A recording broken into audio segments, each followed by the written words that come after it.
cuerpo se mojaba como el rocío del cielo, hasta que su pelo creció como plumas de águila y sus uñas como las de las aves. Mas al fin del tiempo, yo, Nabucodonosor, alcé mis ojos al cielo, y mi razón me fue devuelta, y bendije al Altísimo, y alabé y glorifiqué al que vive para siempre, cuyo dominio es sempiterno, y su reino por todas las edades.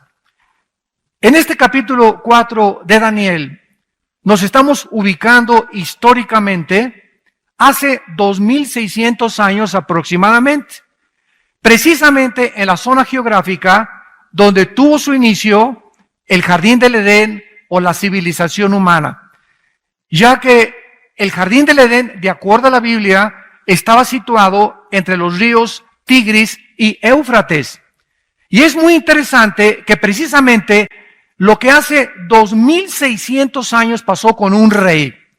Nos trasladamos al siglo XXI en el cual nos encontramos y nos damos cuenta que los lugares geográficos donde la Biblia dice que se inició la civilización y donde la Biblia afirma que la civilización va a terminar, es precisamente, damas y caballeros, donde actualmente los medios de comunicación y todos los encabezados actualmente de los periódicos en este mes de agosto del año 2014 en que nos encontramos, Irak y Siria están amenazando al mundo e involucrando a las naciones del mundo para que ya entren a un conflicto que se puede convertir en una tercera guerra mundial.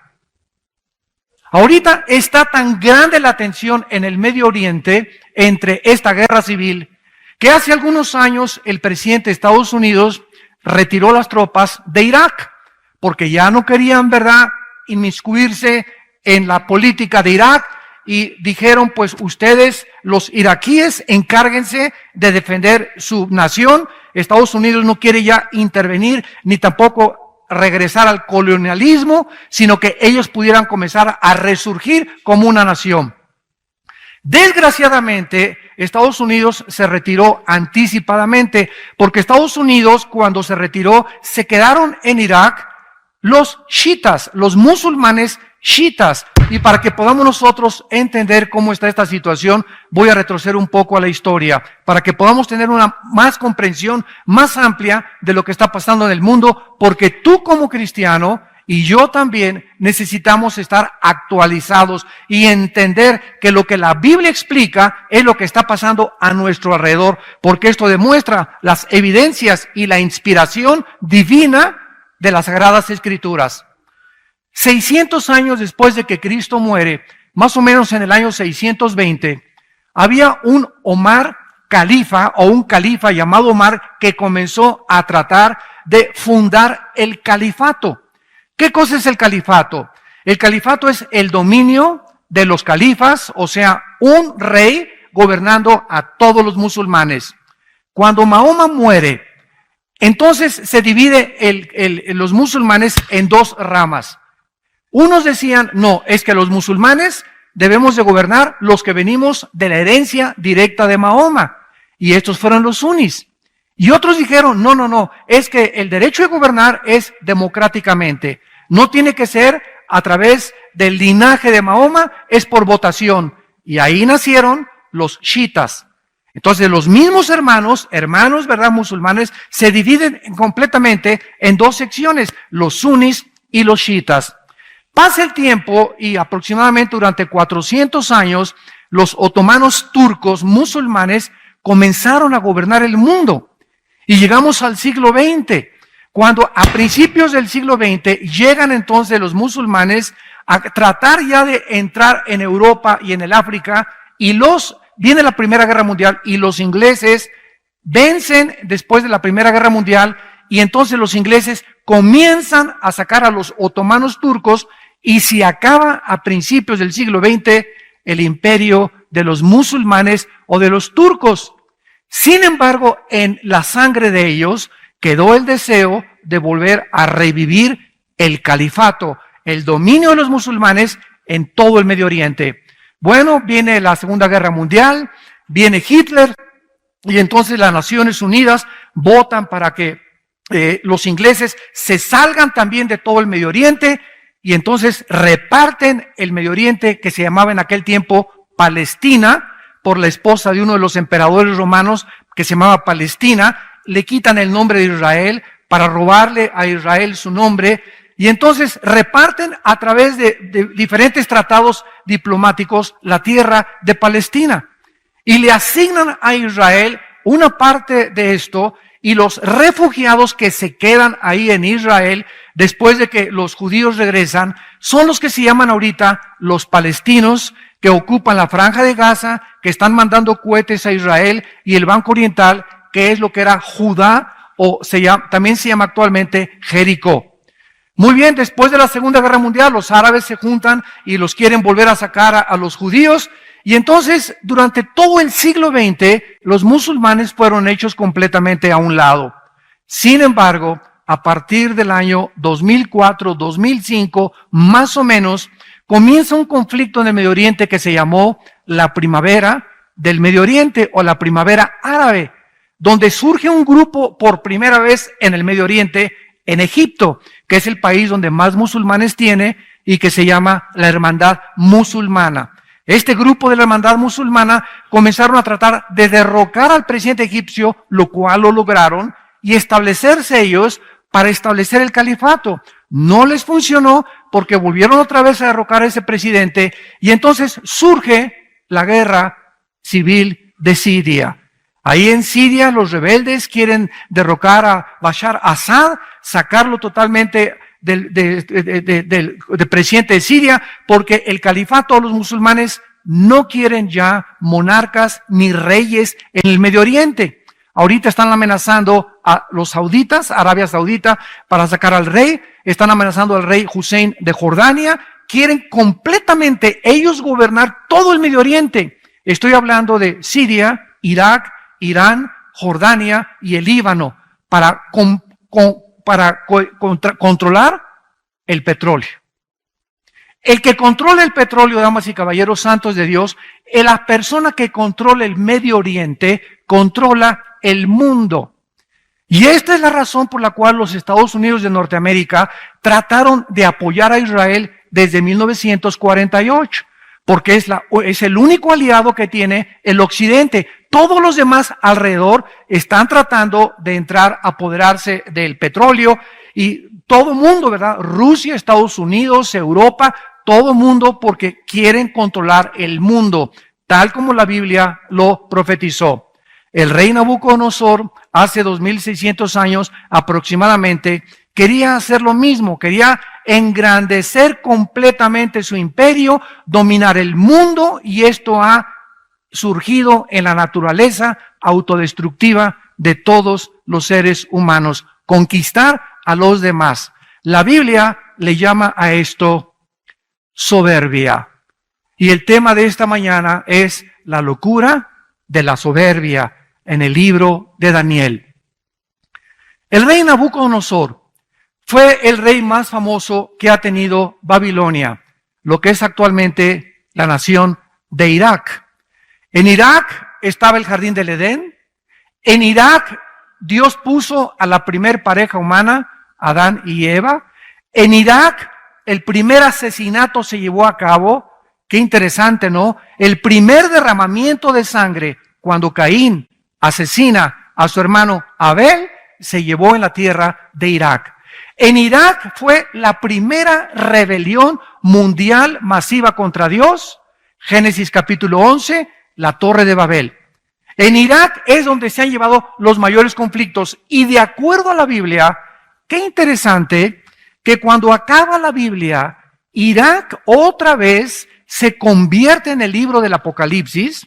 Veamos rápidamente en el libro de Apocalipsis, a los que les interese, en el capítulo 9, tanto al principio de la Biblia como al final de la Biblia, Irak es, después de Jerusalén, el lugar geográfico que más se menciona en la Biblia.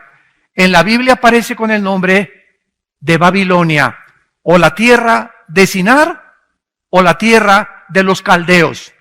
Dice en Apocalipsis capítulo 9, versículo 11, y tienen por rey al ángel del abismo, cuyo nombre en hebreo es Abadón y en griego Apolión.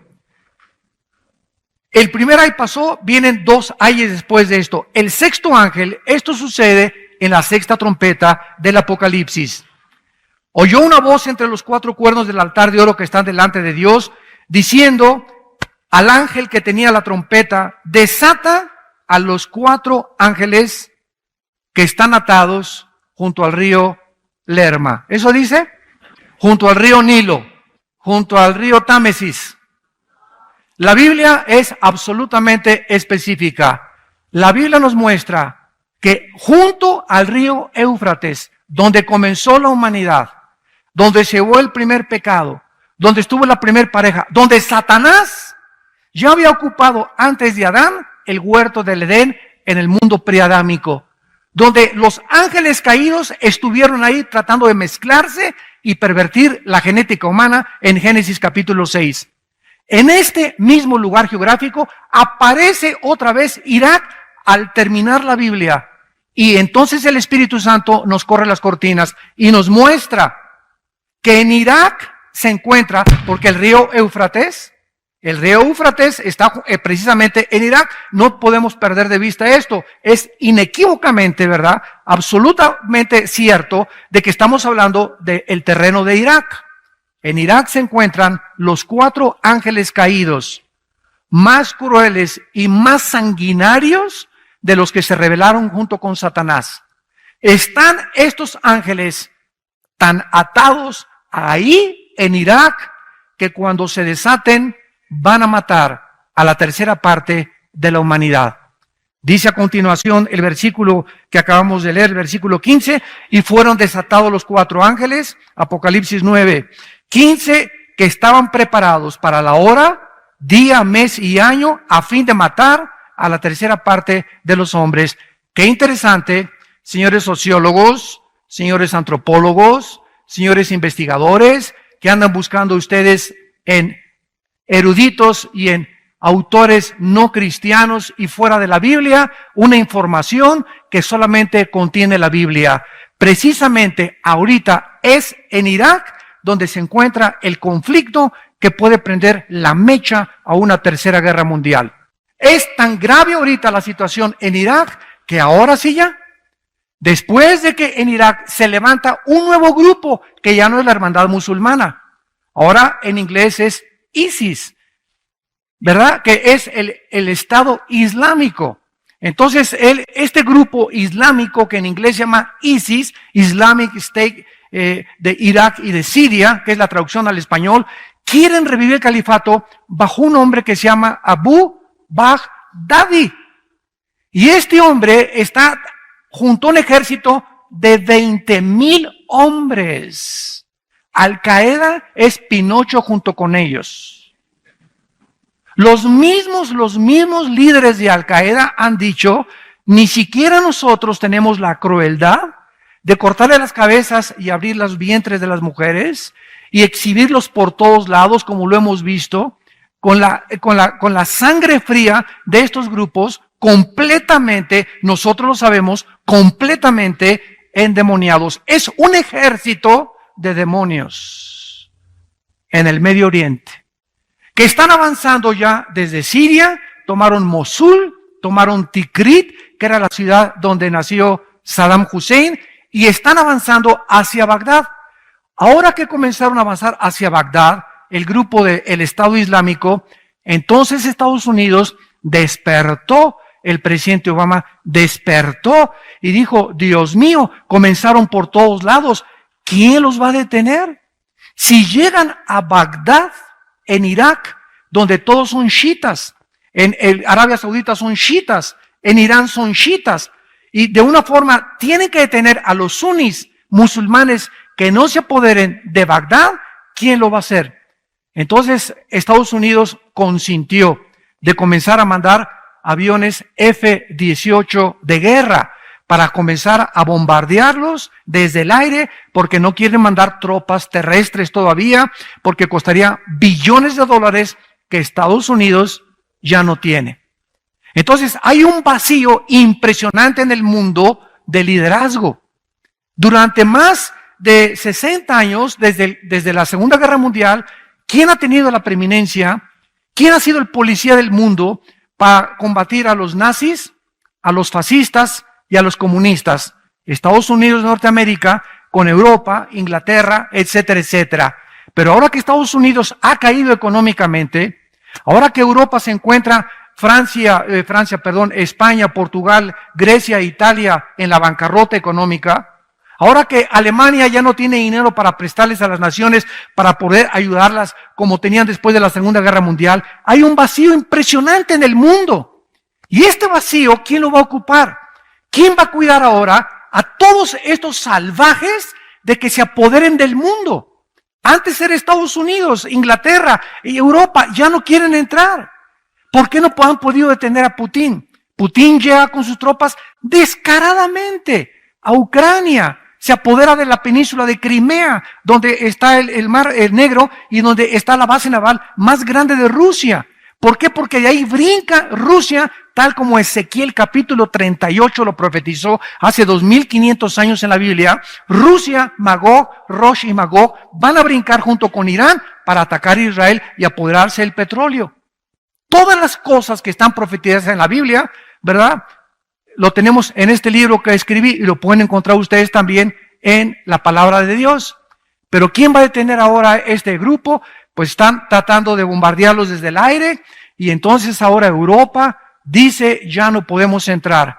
Y ahora Putin, sabiendo claramente el presidente de Rusia de que hay un vacío de liderazgo, que Obama no va a ejercer el liderazgo militar, ya comienza a avanzar. Esta semana pasada mandó más de 50 camiones con la bandera de ayuda para alimentar a los pobres, cargados completamente de armas, para poder conquistar completamente después de Ucrania, Lituania, Estonia y las naciones que están frontera con Rusia y comenzar a resurgir. Él quiere resurgir a la antigua Unión de Repúblicas Soviéticas. Los musulmanes quieren volver a resurgir el nuevo califato. Y por todos lados alguien tiene que levantarse. Ahora que Estados Unidos está completamente hecho a un lado, alguien tiene que levantarse y tomar el liderazgo. La pregunta es, ¿quién lo va a tomar?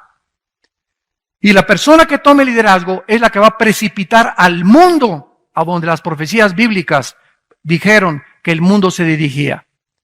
Toda esta información es maravillosa a la luz de la Biblia y el ejemplo que tenemos en el rey Nabucodonosor, presidente, rey de Irak, del imperio babilónico, el más grande que ha existido después del imperio romano, era precisamente que este rey comenzó a ensoberbecerse y a creer que él podía gobernar el mundo hasta que 3 veces, regresamos al libro de Daniel, 3 veces se le da este mensaje al rey de Irak. 3 veces Dios les habla a los líderes, a los gobernantes, y tú puedes decir en esta mañana, o los que nos ven por televisión, yo no soy presidente de ningún país, yo no soy dictador de ningún país, yo no soy líder todavía mundial de ningún lado, pero quiero decirte que tú eres líder de tu familia.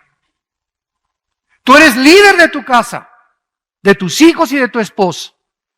Y este mensaje es para todos aquellos que tienen un liderazgo, porque el liderazgo en la Biblia lo dio Dios, en la iglesia, en la familia y en los gobiernos al varón. Pueden discutir lo que ustedes quieran, es clarísima la Biblia. En la casa el varón es el responsable. Y a quien Dios hará responsable de los problemas que surjan en el hogar. Y si hay un divorcio, a menos que sea por adulterio y que tu mujer se fue con Juan Charrasqueado, ¿verdad? Entonces es muy diferente. Pero fuera de eso, nosotros somos los que tenemos que poner el liderazgo en la casa. Responsables económicamente de la casa, moralmente de la casa, y de que nuestros hijos caminen bien, que no introduzcan drogas a la casa, que vean nuestros hijos en nosotros el ejemplo. Y así como nosotros somos responsables y algún día vamos a dar cuentas a Dios.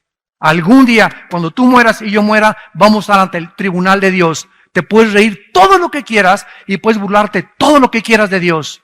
Pero está escrito que tienes que morir. Y cuando tú mueras, ¿qué susto te vas a llevar? Y esto es un mensaje que Dios le da a todas las personas para que entendamos que no somos dioses. Vean ustedes este mensaje en el versículo 17, 25 y 32 de Daniel capítulo 4. Dice el versículo 17, la sentencia es por decreto de los vigilantes, o sea, los ángeles que Dios mandó a darle este recado a Nabucodonosor. Y por dicho de los santos, la resolución, para que conozcan los vivientes que el Altísimo gobierna el reino de los hombres y a quien Él quiere lo da y constituye sobre Él al más bajo de los hombres. Nabucodonosor había tenido un sueño, que era un árbol que crecía inmensamente hasta el cielo y cuyo follaje del árbol era grandísimo y las aves venían y se paraban en las ramas de este árbol. Y abajo venían también los animales y bajo la sombra de este árbol comenzaban a pacer las vacas y todos los animales, los mamíferos y todos los del campo. Y entonces el rey comienza a sufrir y dice, ¿quién me va a interpretar este sueño? Y por variar, ¿verdad? Le habla a los discípulos de Walter Mercado, a los astrólogos y a los magos y a los brujos y a los chamanes. A ver, vengan y díganme ustedes de qué se trata este sueño. Y como ninguno de ellos podía interpretar el sueño, ¿qué significaba ese árbol que había llegado hasta el cielo? ¿Se acuerdan Nabucodonosor de que anteriormente había tenido otro sueño en el capítulo 2, ya lo vimos, de una gran estatua, ¿se acuerdan? Con la cabeza de oro, los brazos y el pecho de plata, el vientre de bronce y las dos piernas de hierro y los dedos de los pies, una mezcla de hierro mezclado con barro, que no vamos a detenernos aquí, está en el capítulo 2, ya lo vimos, que simbolizaban los imperios mundiales gentiles hasta la venida de Jesucristo. Entonces Nabucodonosor se acuerda de Daniel y Daniel llega otra vez a la presencia del rey y le dice, rey, tú eres ese árbol que llegaba hasta el cielo. Y todo el follaje y todo lo que tú tenías son las personas de las naciones junto a Babilonia que se acogieron al poder de tu majestad, de tu honor y de todo lo que Dios te ha dado. Sin embargo, la Biblia nos muestra que cuando Dios le interpreta este sueño a Daniel, Daniel le dice, pero Dios dice que ahora van a cortar este árbol y esto significa que tu reino ha terminado, pero vamos a dejar las raíces, dice la interpretación del sueño, significando que si tú te arrepientes, puedes regresar a gobernar, pero en este lapso vas a perder la razón. Vas a perder la razón. Damas y caballeros, si me pongo a mencionar ahorita algunos líderes del mundo, de las naciones y del pasado, son hombres que a la luz de cualquier punto de vista psicológico estaban completamente enfermos de sus facultades mentales. José Stalin, Adolfo Hitler, Alejandro el Magno, Saddam Hussein, Atila, Muammar Gaddafi y todos estos líderes del pasado y de hace algunos años que nos damos cuenta que ¿qué les sucedió? Se ensoberbecieron. Se ensoberbecieron. ¿Y cómo acabaron estos líderes? Y lo que dice la Biblia, ¿verdad? Dice en el versículo 17, la sentencia es de los vigilantes hasta que conozcan los vivientes que el Altísimo gobierna. Y cuando Daniel le comienza a interpretar todas estas cosas, le dice claramente en el versículo 23, y en cuanto a lo que vio el rey, que un vigilante santo descendía del cielo y decía, corten el árbol, destrúyanlo, mas la cepa de sus raíces dejen en la tierra con atadura de hierro y de bronce en la hierba del campo, y sea mojado con el rocío y con las bestias del campo, sea su parte, hasta que pasen sobre él 7 tiempos. Esta es la interpretación, mi Señor. Versículo 25, que te echarán de entre los hombres. Con las bestias del campo será tu morada, con hierba del campo te apacentarán, como a los bueyes, con el rocío del cielo serás bañado, y 7 tiempos pasarán sobre ti, hasta que conozcas, por segunda vez se le dice, hasta que conozcas que el Altísimo tiene dominio en el reino de los hombres y que lo da a quien Él quiere. ¿Qué ha sucedido con todos estos dictadores? ¿Cómo murió Hitler? Escondido como un pollo mojado, remojado, en un búnker, y agarra la pistola y se vuela la tapa de los sesos. El mismo hombre que años antes o meses antes había dicho, yo soy el líder del Tercer Reich. Y donde todos los hombres decían, ¡ja, Hitler! Y donde todos los alemanes, 85 millones de alemanes, creyeron que él era el Salvador, el Mesías que esperaban, que volvería también, después de perder la Primera Guerra Mundial, resurgir Alemania a su antiguo poder. ¿Cómo acabó Hitler? Completamente tirado en el suelo, matándose y quitándose la vida junto con su esposa Eva Braun. ¿Cómo acabaron todos los demás dictadores? ¿De qué manera acabó Saddam Hussein? En un hoyo de 2 metros de Hussein con sus reinos en Irak. Tenía yates, tenía palacios, tenía tronos de marfil que se mandó a hacer, mandó a traer tapetes de Persia, de Irán, mandó a traer cristales italianos de Italia. Cuando llegaron en los 90 los ejércitos de la coalición dirigidos por el general Schwarzkopf, norteamericano, a Bagdad para tratar de comenzar a ver todo, se asombraron de las riquezas de este hombre que se paraba y le besaban la mano a todas las personas.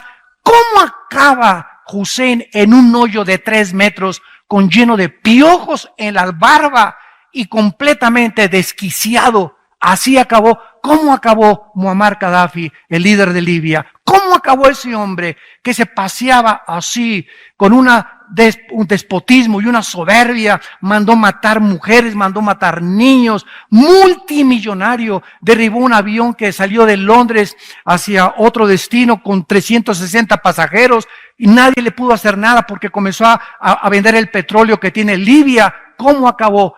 Muammar Gaddafi acabó en una alcantarilla de una de las calles de Trípoli, metido ahí escondido como ratoncito. Lo encuentra el pueblo, lo sacan, le dan una madrina de aquellas, lo arrastran por todos lados, lo patean, lo sodomizan y le dan un balazo en la ambulancia. Así acabó ese hombre, como un perro completamente sarnoso.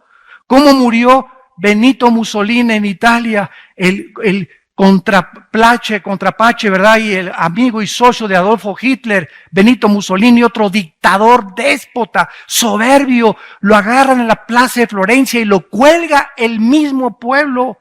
El mismo pueblo.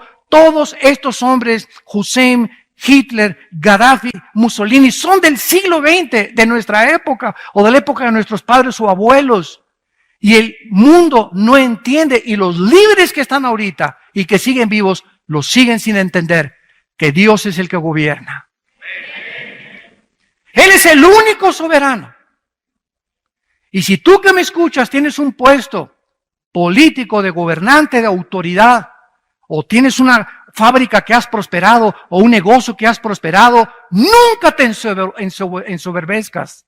Ni creas ni digas, es que mi esfuerzo y mi negocio y mis capacidades intelectuales y físicas me han podido dar lo que yo tengo alrededor. Te equivocas con todo el corazón. Porque ¿sabes una cosa? Los vigilantes acaban de decir, sobre ti vas a caer. Ya está puesta el hacha a los árboles, y cualquier árbol que no dé buen fruto será cortado. Miren ustedes en el libro de Deuteronomio, en el Antiguo Testamento, en el capítulo 8. Dios, desde antes que su pueblo entrara a la tierra de Canaán, Dios sabe lo que hay en el corazón humano. Soberbia. A continuación vamos a explicar lo que es la soberbia. Porque tú puedes creer que no lo eres y secretamente serlo y no te has dado cuenta. Y es un veneno grandísimo que va a impedir y va a seguir impidiendo que Dios te bendiga. Hay cantidad de cristianos. ¿Por qué no me bendice? ¿Por qué no prospera mi negocio? ¿Por qué no salgo adelante? ¿Por qué no tengo paz? ¿Por qué tengo que usar pastillas tranquilizantes? Equanil, Valium. ¿Por qué estoy en este estado de estrés? ¿Por qué no puedo descansar ni cuando me voy a acostar? ¿Por qué no tengo paz? Puede ser en lo más profundo de tu vida que vives con soberbia. Y si hay un pecado que Dios abomina, es la soberbia. Y antes de que su pueblo entrara a Canaán, Dios les advirtió, versículo 11, cuídate de no olvidarte de Jehová tu Dios. Deuteronomio 8, versículo 11. Para cumplir sus mandamientos, sus decretos y sus estatutos que te ordeno hoy. Escucha la advertencia. No suceda que comas y te sacies y edifiques buenas casas en que habites y tus vacas y tus ovejas se aumenten y la plata y el oro se te multipliquen y todo lo que tuvieres se aumente. ¿Y cuál es el problema cuando comenzamos a prosperar y en nuestro corazón hay soberbia? Se enorgullece nuestro corazón. Esta es la razón por la cual muchos de ustedes no han sido bendecidos tal vez económicamente. O no han podido prosperar a otro nivel y sigues como perico perro desde hace 10 años. ¿Por qué? Porque si Dios te bendijera, y ahora se ha hecho la famosa herejía de la doctrina de la prosperidad. No, tú haces esto, haz un pacto, ¿verdad? Y vas a tener dinero, y vas a tener el otro, y se va a sanar tu esposa, y todo va a decir vencido. Pero nunca dicen las condiciones para eso. Claro que Dios nos quiere bendecir, pero si tú eres una persona humilde de corazón. Porque si Dios te bendice con dinero, y tú eres soberbio en tu vida, ese dinero, esos negocios que estás haciendo, se van a convertir en tu vida en una maldición. ¿Sabes por qué? Porque cuando uno tiene dinero o cuando uno prospera sin Dios, no sabe cómo usar el dinero. Y lo vas a usar y te lo vas a gastar en lo que menos te imaginas. Y tus negocios van a comenzar a fracasar porque hay un problema en tu vida. Y Dios no te quiere dar más. Porque no eres generoso ni eres administrador de lo que Él te ha dado. El que es fiel en lo poco, será fiel en lo que tiene mucho. El que en lo poco es infiel, no esperes que Dios te dé más, porque en lo poco que Dios te ha dado no ha sido fiel. Entonces, este es el peligro, que se enorgullezca tu corazón. Escucha lo que dice, y te olvides de Jehová tu Dios, que te sacó de la tierra, de Egipto, de casa de servidumbre. Versículo 16, que te sustentó con maná en el desierto, comida que tus padres no habían conocido, afligiéndote y probándote, para a la postre hacerte bien, y digas en tu corazón, mi poder y la fuerza de mi mano me han traído esta riqueza. Esa es la soberbia, tratar de buscar tu identidad aparte de Dios. Tratar de ser algo o de alguien y sacar a Dios de la ecuación. Tratar de creer que podemos llegar a los 50, 60 años de edad y podemos hacer esto, artistas de cine o deportistas, políticos o en el área en la que tú te encuentres, y creer, tú puedes llegar a alcanzar eso, sí lo puedes llegar a alcanzar. Pero ¿sabes una cosa? Ve los artistas que se están suicidando. Ve las cantantes que se están quitando la vida. Oye, Whitney Houston, qué voz más preciosa esta negrita. Tenía todo joven, no más de 40 años. Millonaria, se quita la vida. La que vestía a la esposa del presidente Obama, que era esposa o amante, no sé, de los Rolling Stones, se suicida en su closet y se cuelga. Era la modista más famosa de Nueva York. Este muchacho que hizo una película de hacer reír a todos los niños, Robin Williams, se acaba de quitar la vida en una depresión profunda. Y dice, es que yo por afuera reía y lloraba por dentro. Y las gentes, dijo Robin Williams a uno de sus familiares una semana antes de morirse, la mayor parte de la gente en Hollywood son unos hipócritas. Ninguno manifiesta la cara que tienen verdaderamente. Porque todo es una apariencia, un maquillaje. Muy poca gente vamos a encontrar que te va a mirar y va a ser contigo tal como Él es. Las personas, la mayor parte de las personas en el mundo se acercan a muchas personas por el favor que les vas a hacer, por el negocio que les vas a hacer, porque tienes o porque no tienes, y en cuanto dejes de tener, ni quien se acuerde de ti, ni tu perro te va a ladrar. La apariencia. Y cuando venimos al cristianismo, se nos urge, se nos exhorta que seamos sinceros unos con otros. Que no nos miremos con hipocresía unos con otros. Ay, hermano, ¿cómo está? Aleluya, gloria a Dios al Eterno. Tiene cara de avispa. Me acabas de saludar y te das la vuelta y hablas mal en contra de esa persona. Eso es hipocresía. Y eso lo ve Dios porque Él conoce nuestros pensamientos. Salmo 139. Tú conoces mis pensamientos, Señor. Él sabe lo que pensamos. Y esta es la razón por la cual no hay bendición muchas veces en las vidas de muchas vidas que nosotros tenemos y que conocemos en nuestra familia y alrededor también. Ahora vemos nosotros, en penúltimo lugar, de qué forma este rey perdió la razón. ¿Qué es lo que pasa con todas estas personas soberbias? Mira, la soberbia te hace perder la brújula. ¿Quién es una persona enferma mentalmente de acuerdo a la Asociación de Psiquiatría en California?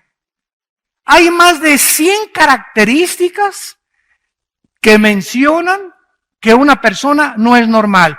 Pero el presidente de esta Asociación de Psiquiatría en California, ¿saben lo que dijo en una reunión? Es que hemos llegado a un punto, los psiquiatras y los psicólogos, que no sabemos si nosotros estamos más locos que los pacientes. Hemos llegado a un punto donde ¿quién va a tener el parámetro de qué es normal? ¿Qué es normal ya? Para los que se casan hombres con hombres y mujeres con mujeres, para ellos es normal. La sociedad lo acaba aceptando como algo normal. Dice la Biblia que no, que es una locura. Que es insanidad mental completa. Han perdido la brújula y le están llamando a lo malo bueno y a lo bueno malo. Hemos llegado a un punto en la sociedad en la que vemos la televisión y ya es normal ver adulterios en las telenovelas. Ya es normal que las niñas se acuesten antes de acostarse con sus novios. Ya es normal tener un amante, una canita al aire. Ya es normal violar, ¿verdad?, a la sociedad, violar al gobierno, no pagar impuestos, etcétera, etcétera. Y ya es normal, y no es normal, pero nosotros le llamamos normal. Y esto es un síntoma de que algo está mal con el ser humano. No hay ninguna religión que te diga cuál es el problema humano más que la Biblia. El pecado. Todas las religiones enseñan algo, es verdad. Cuando alguien me dijo, el cristianismo es Cristo enseñando algo, les dije, no es cierto. Todos los líderes religiosos enseñan algo, pero ninguno te rescata. Y el cristianismo es diferente a todas las religiones en que el fundador del cristianismo no solamente fue un gran maestro de moral, sino que él vino a dar su vida y pagar por nuestros pecados. Gloria a su nombre.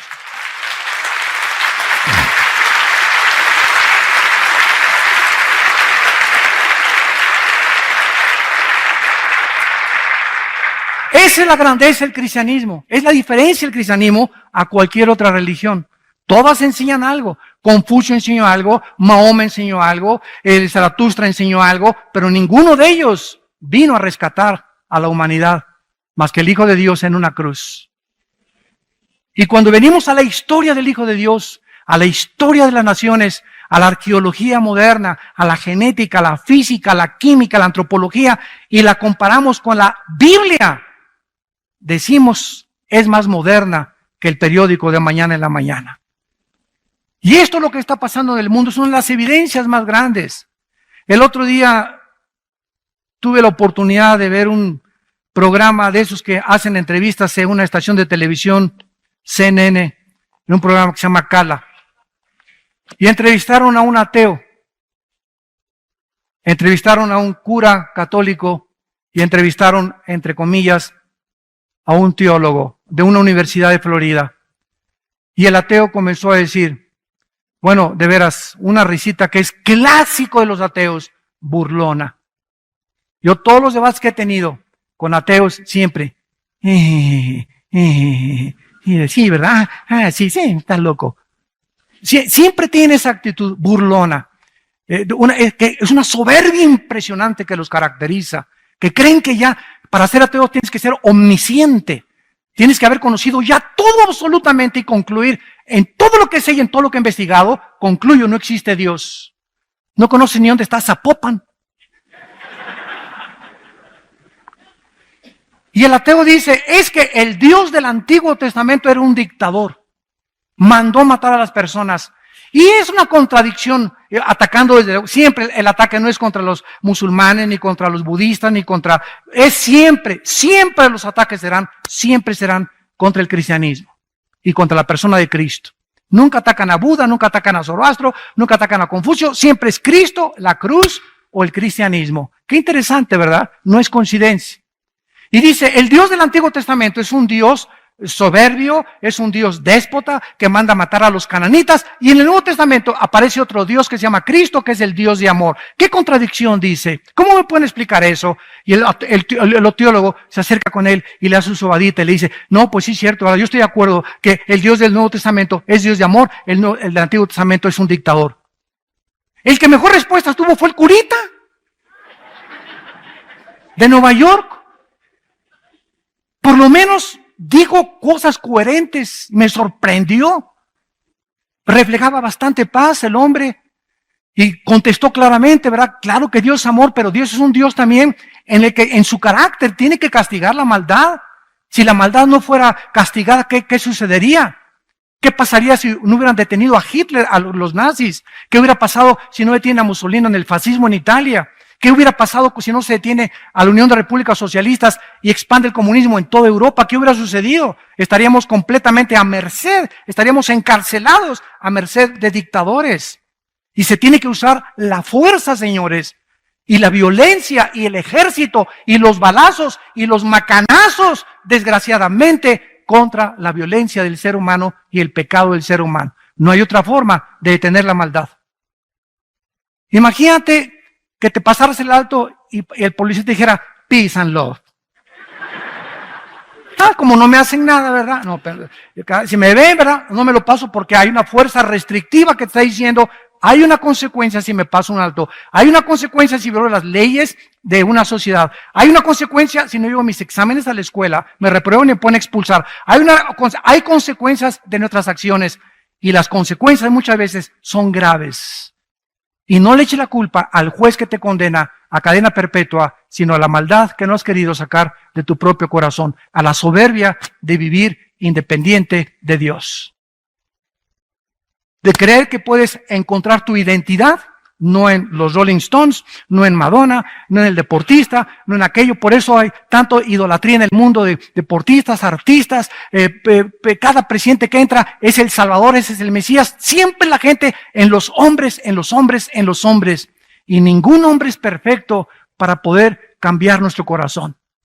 Cristo vino a cambiar nuestra vida interna, a librarnos de esa soberbia, para que entendiésemos que separados de Él, nada podemos hacer. Vean ustedes aquí en Proverbios capítulo 11, versículo 2, en el Antiguo Testamento, dice la Biblia, hablando de la soberbia, el rey Salomón.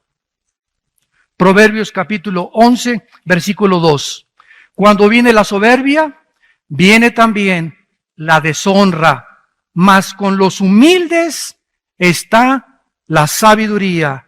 Toda persona que se levante contra Dios, llámese padre de familia, dictador, diputado, juez, presidente, gobernante, director de una compañía, llámese como le quieras llamar, cualquier persona que busque su identidad o busque creer, encontrar en la vida su identidad aparte de Dios, será deshonrado tarde o temprano, como lo han sido estos dictadores que acabamos de mencionar. No es coincidencia que todos estos grandes hombres que se sentaron en tronos de oro, que tuvieron el clamor y la alabanza de millones de personas, acabaron como ratas, como perros sarnosos, desposeídos de toda su gloria, de su familia, de sus hijos. Su mismo pueblo los crucificó. La soberbia es hermana de la deshonra, mas con los humildes está la sabiduría. No hay ninguna persona en esta mañana que nos escuche, tampoco a través de los medios masivos de comunicación. No hay ninguna persona que pueda tener sabiduría para educar a su familia, para educar a tu esposa, para mantener tu matrimonio, para administrar sabiamente tu negocio, que no sea humilde. Porque es la humildad la característica imprescindible para poder administrar, gobernar una nación, gobernar mi casa, gobernar la escuela, mi negocio, todo mi dinero, mis cuentas del banco. Necesito sabiduría. Y esta sabiduría Dios la da solamente a los humildes. A los que han reconocido que el Altísimo gobierna, que cada mañana que me levanto, tengo que estar de rodillas ahí junto a mi cama, diciéndole: Padre Santo, tú eres el único que este día me vas a sostener.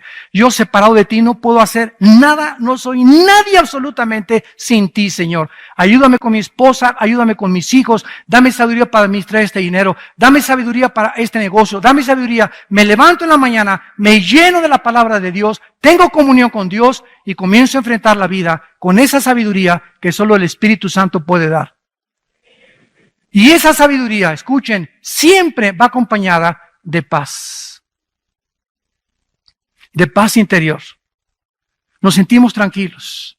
Llegamos en la noche a la casa y me acuesto tranquilo. Y no estoy como Pepita en comal.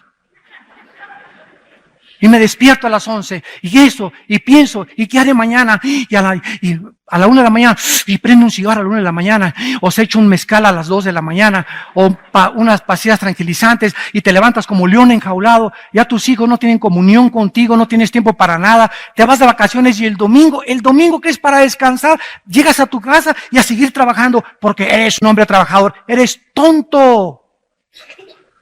Eso no es sabiduría. Dios quiere que disfrutes tus hijos, tu familia, el tiempo, Chapultepec, los árboles, el caballo, el rancho. No pienses en nada. Juega con tu perro Fido, juega con tus hijos, carga a tus nietos. Dios quiere que disfrutes la vida, que goces la vida. Una sola vida vivimos nada más. ¿Crees que vale la pena vivirla miserablemente como hasta este momento muchos la han vivido por la soberbia de su corazón? Dice Proverbios 16, versículo 18. Antes del quebrantamiento es la soberbia, y antes de la caída, la altivez del espíritu. Tarde o temprano, todos los soberbios serán quebrantados. ¿Por qué fueron quebrantados? Porque antes de que Dios mete el hacha al árbol, el árbol se infló como un pavo real. Y estabas así como guajolote. Como guajolote, ¿verdad? Te creías el rey, papucho de papuchos. Yo aquí, ¿verdad? Y guapo o bella, esto y el otro. Manejabas tu carro así, no volteabas. Al que te limpia los vidrios, quítate, chamaco feo, mugroso, no pares. Espérame tantito, ¿verdad? ¿Cuánta soberbia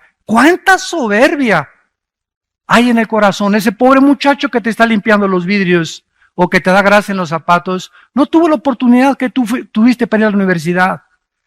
No tuvo los padres ni los abuelos que tú tuviste para haber heredado lo que tú tuviste. ¿Crees que tú eres suficiente porque eres doctor o porque tienes un título, porque tienes dinero? ¿Te crees superior a un albañil, a un plomero, a un carpintero, a un chofer? ¿Por eso crees que tienes el derecho de tratar a esa gente de esa manera porque los consideras más bajos que tú? Eso se llama racismo. Y el racismo es una enfermedad del alma que hace creer a muchos seres humanos que por el color de ojos, color de piel, posición social, posición del club, les da el derecho de creer que son diferentes a los demás. Soberbia. Y Dios abomina esta soberbia. Llegas aquí a una iglesia como esta de Vía Nueva para el Mundo aquí en Toluca y te dice el del seguridad: no se estacione ahí. ¿Y tú quién eres? ¿Sabes quién es? No es nadie, tal vez. Y tú que eres peor que él. Tú eres un chícharo de aguapuerca. ¿Quién eres tú? Y contesta, ¿y tú quién eres? el rey de este mundo. Él es una persona asignada por los pastores para ayudar a acomodar los carros. Pero tu soberbia, ¿usted quién es? Y yo no sé, ¿qué no vio las placas que traigo? Uno sabe quién soy yo, que vengo de traje y todo. Quítese. Así nos han reportado muchas veces que muchas personas llegan así, que les dicen a los edecanes también, quítese, o te dicen, no se sienten ahí, yo me siento donde me da la gana. Soberbia. ¿Por qué? Porque tu corazón te dice, yo no tengo por qué humillarme contra esa persona. ¿Quién es? A menos que tenga un tipo de militar o alguna cosa. No, es un trabajador de la iglesia. Y a cualquier persona que trates de esa manera es porque en tu corazón te crees superior y nadie se puede atravesar en tu camino porque ya llegó el rey de Hollywood. Y finalmente leemos nosotros en Mateo capítulo 23, el Señor Jesucristo, versículo 12, hablando acerca de este pecado tan grande que tuvo Nabucodonosor, que le hizo perder la razón. Y Nabucodonosor descendió. ¿A qué nivel descendió Nabucodonosor? De los animales. ¿Cuál es el nivel de los animales? Mira, los animales matan por sobrevivir. La jungla la naturaleza está llena de violencia. Ve esa serie en la televisión Animal Planet en lugar de las telenovelas. Cosas que te edifiquen. Y ve las hormigas entre ellas matándose a las grandes, la ley del más fuerte.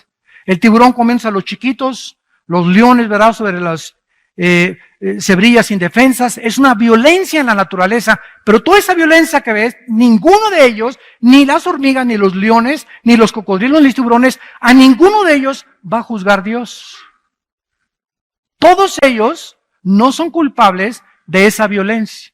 De acuerdo a la Biblia, esa violencia que nos rodea en el mundo animal, en el mundo de los insectos, el ébola, esos virus que atacan, el cáncer, que es el cáncer, son células que atacan a las demás, violencia internamente, violencia en el mundo microscópico, violencia en el mundo macroscópico, cometas que se salen de su trayectoria, todo eso que vemos fuera de lo normal, tiene una causa, de acuerdo a la Biblia, el pecado humano.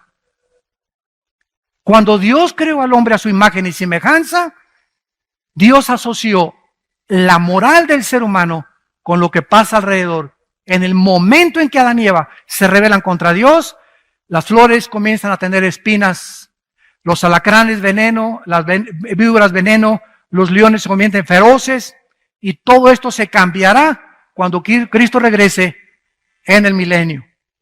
Entonces, qué interesante, ¿verdad?, que mientras más pecado, más fuerza la naturaleza se venga de nosotros. Vean, hace 15 años, tornados, terremotos, huracanes como jamás hemos visto, las cosas que están pasando. Ahorita está a punto de explotar en Islandia un volcán también. Todo lo que está pasando, ¿dónde está Dios? ¿Dónde está Dios? Dios está en tu corazón si tú quieres tenerlo. Pero sabes una cosa, todo lo que está pasando es por el pecado humano, ¿ya? Hombres con hombres, mujeres con hombres, mujeres, divorcios están al por mayor por todos lados, los jóvenes desorientados, no hay luz, no hay una brújula, cada quien hace lo que bien le parece que está dentro de su corazón. Esta es la filosofía con la cual se resume la humanidad. Cada quien hace lo que le parece según en su corazón. Pues para mí esto es bueno, para ti es malo.